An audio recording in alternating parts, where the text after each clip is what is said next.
फरमान जारी कर दिया है कि अगर कर्नाटक के चुनावों में भाजपा हार जाती है तो फोकस जो है यूपी निकाय चुनावों में होना चाहिए, जहां इस वक्त भारतीय जनता पार्टी आगे चल रही है।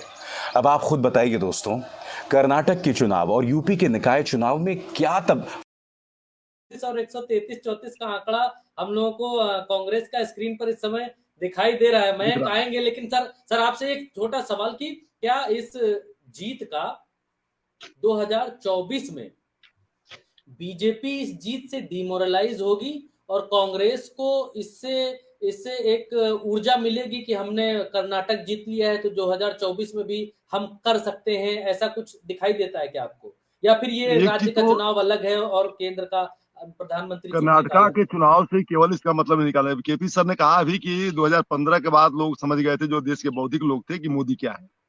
मोदी जिस लेबोरेटरी से आते हैं उसमें हिंदू मुस्लिम या बजरंग बली या बजरंग दल के अलावा कुछ आता नहीं उनको। इससे ज्यादा कुछ सिखाया नहीं गया है। और गुजरात ट्रायल भी उनका है, जो गुजरात फाइल नहीं दिखाते हैं, गुजरात फाइल नहीं दिखाते हैं, जो गुजरात में प्रयोग के लिए भेजा गया था। कर्नाटका ये प्रयोग स्थली नहीं बन पाया मोदी की, या यूपी नहीं बन पा रहा है, या तमाम राज्य नहीं बन पा रहे हैं। एक 24 का जो सवाल है, आप 2014 के बाद से देखिए देश में कि मोदी ने कितने राज्यों में चुनाव जीती है। एक इसका पूरा आंकलन कर लीजिए। मुझे लगता है कि बहुत कम राज्यों में चुनाव जीता उन्होंने, और 2019 का चुनाव हार रहे थे। अभी सतपाल मलिक जी ने जो कहा, वो हम लोग 2019 में बात कहे कि पुलवामा घटना नहीं हुई होती, घटना कहा जाए घटना कराया गया। बिल्कुल साफ साफ है कि यह घटना उसी के भरोसे चुनाव जीता गया। तो मोदी 19 में ही चुनाव हार रहे थे, फाइनली हार रहे थे।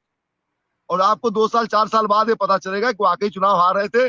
19 में जो पुलवामा घटना हुई और जो शहीद बनाया गया, शहीद किया गया, जबकि सच ये है कि उन जवानों को शहादत का दर्जा नहीं मिलता है। आल पैरामिलिट्री फोर्सेज को न पेंशन मिलती है, न शहादत का दर्जा मिलता है। केवल मिलिट्री के सिपाही को, मिलिट्री के जवान को या उनके अफसर को शहीद का दर्जा मिलता है। लेकिन उनको शहीद कर दिया गया, और शहीद करके उनकी डेड बॉडी गांव गांव घुमाई गई।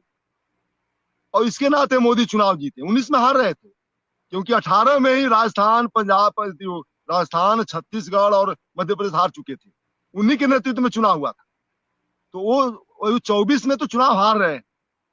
और इसलिए कारपोरेट को चिंता बड़ी है। अडानी के फंस जाने के नाते, अडानी केस 6 महीना चलेगी, और 6 महीना के अंदर जो देश के सारे कारपोरेट है, जो मोदी को 2014 में रेस का घोड़ा बनाया था, और इसको आप सर्च कर लीजिए, पीएन भगवती के भाई जो थे उसमें, आर एन भगवती वहां अमेरिका में है, वो गुजराती हैं।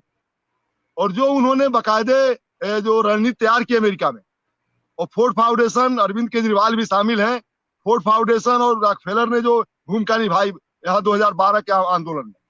और 2013 में जो भारत में लैंड एक्विजिशन 1894 का अमेंडमेंट जो राहुल गांधी के दबाव में मनमोहन सिंह ने किया था, जो किसानों को जमीन का अधिकार मिला था, इसके लिए मोदी को फिर लाना जरूरी था कारपोरेट के लिए।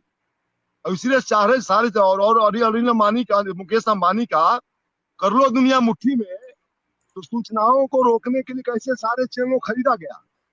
अब बेहतर जानते हैं, हम लोग पत्रकार हैं, और कैसे सूचनाओं को दबाकर जनता के पास फेक सूचनाएं भेजी गई, और मोदी का फेस गढ़ा गया।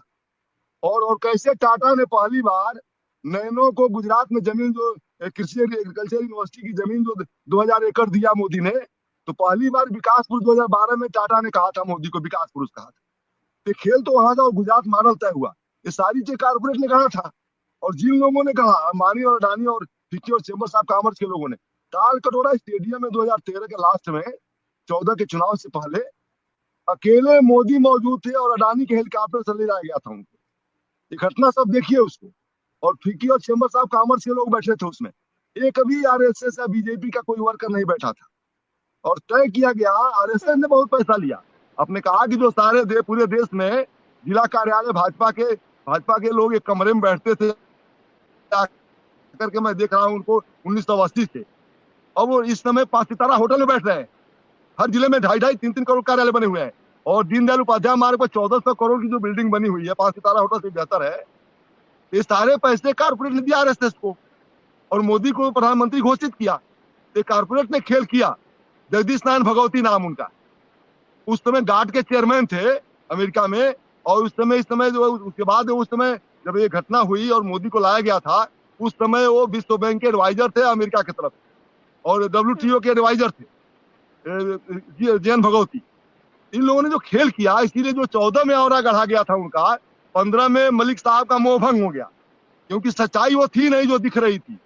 तो मोदी को रेस का घोड़ा बनाया गया, और 19 में मोदी चुनाव नहीं जीतते तो 2 बिल नहीं पास हो पाता जो सबसे जरूरी था। वो बिल था 3 कृषि कानून, काले कानून, और मजदूरों का जो कानून है, लेबर लॉ जो है 1948 को खत्म करके, और 4 कोड बनाया गया जो कारपोरेट हित में बनाया गया, जिसके लिए मूल रूप से लाया गया था मोदी को, वो काम नहीं हो पाता। इसलिए सारा मैंने जो कारपोरेट निकाय, जी डोभाल भी शामिल उसमें है, ये सारा जो खेल हुआ, और पुलवामा हमला नहीं होता तो मोदी नहीं जीतते, ये 2 कानून नहीं बनते तो कारपोरेट का हित नहीं होता, अडानी जो है 13 लाख करोड़ के मालिक नहीं बनते, अंबानी का इतना बड़ा एम्पायर नहीं खड़ा हुआ होता। तो अपने मित्रों को खड़ा करने के लिए, और उनके मित्र उनको प्रधानमंत्री बनाने सर के लिए ये सारा काम किया। 24 मेरा सवाल था सर कि हम इसलिए मैं वहीं पा रहा हूँ कि 24 की रणनीति अब भूमिका तैयार हो चुकी है। 24 कहाँ इनको जाना है। मेरा एक फोरकास्ट था कि इनको 19 में सरकार गिर जाएगी, पेगासस ना आया होता और सरकारें गिरा के सरकार न बनाए होते, और ईडी को संजय मिश्रा को 3 बार एक्सटेंड किया गया, चुनाव आयोग को कैसे नियुक्त किया गया, कैसे IB के डायरेक्टर को बदला गया, कैसे CBI के डायरेक्टर को बदला, सारे खेल उसी चुनाव के तहत है। अब ये ना होते तो 19 में नहीं जीतते और आज तक नहीं चलते, बीच में गिर जाते।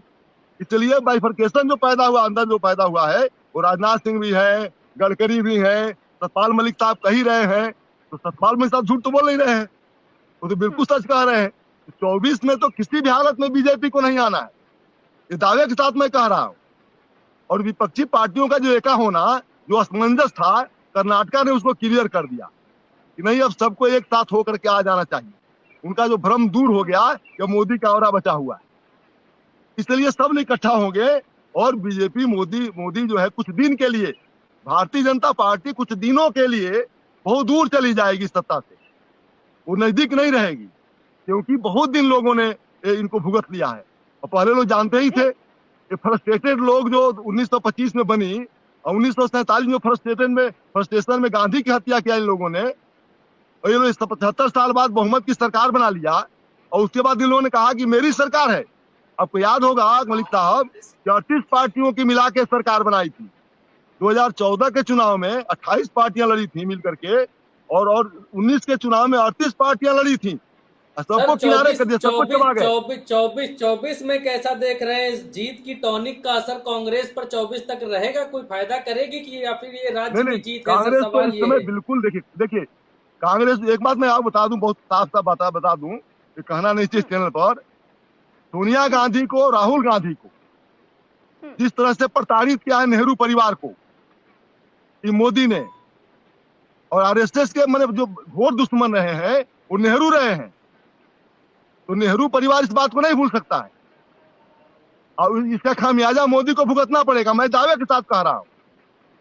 देखिए भरत जी, और राहुल शिवाजी गांधी राय या ने तो सोनिया गांधी ने जिस दावा तरह से दावा प्रताड़ना कर दिया सही है। है, लेकिन मैं इस वक्त पर आपसे पूछना चाहती हूँ कि बसवराज बोमई ने ये कह दिया है कि हार की जिम्मेदारी मैं ले रहा हूँ, और उन्होंने ये बात कहा है कि हम जनता तक अपनी बात पहुंचा नहीं पाए, हम अपनी बात रख नहीं पाए, तो ये नहीं जिम्मेदारी प्रज्ञा जी, ले आप ली है जानती है बोमई ठीक ने। से आपको क्या लगता कि है, क्या देश में वाकई बीजेपी साम दाम दंड भेद सब कुछ करने के बाद भी अपनी बात जनता तक रख नहीं पाई, वहां तपस्या में कमी रह गई? अब ये बसवराज नहीं नहीं बोमई की कमी रह गई या प्रधानमंत्री की तपस्या में कमी रह नहीं गई? नहीं, किसकी यही तपस्या में बताइए, कमी रह गई? जो सरकार गिरा के बनाई गई थी और बंबई होटल में सरकार बन रही थी, वो मुंबई बना रहे थे क्या?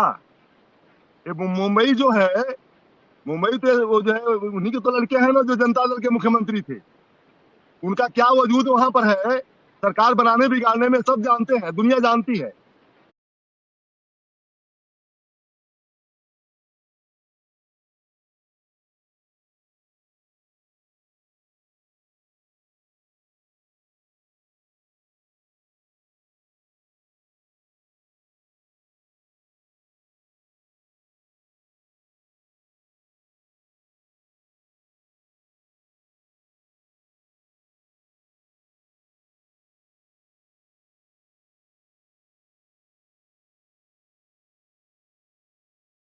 और जो नाटक चला मुंबई होटल में, तो नाटक अमित शाह मोदी ने किया था कि मुंबई ने किया था, कि अपने बल पर मुख्यमंत्री बन गए थे सरकार गिरा करके।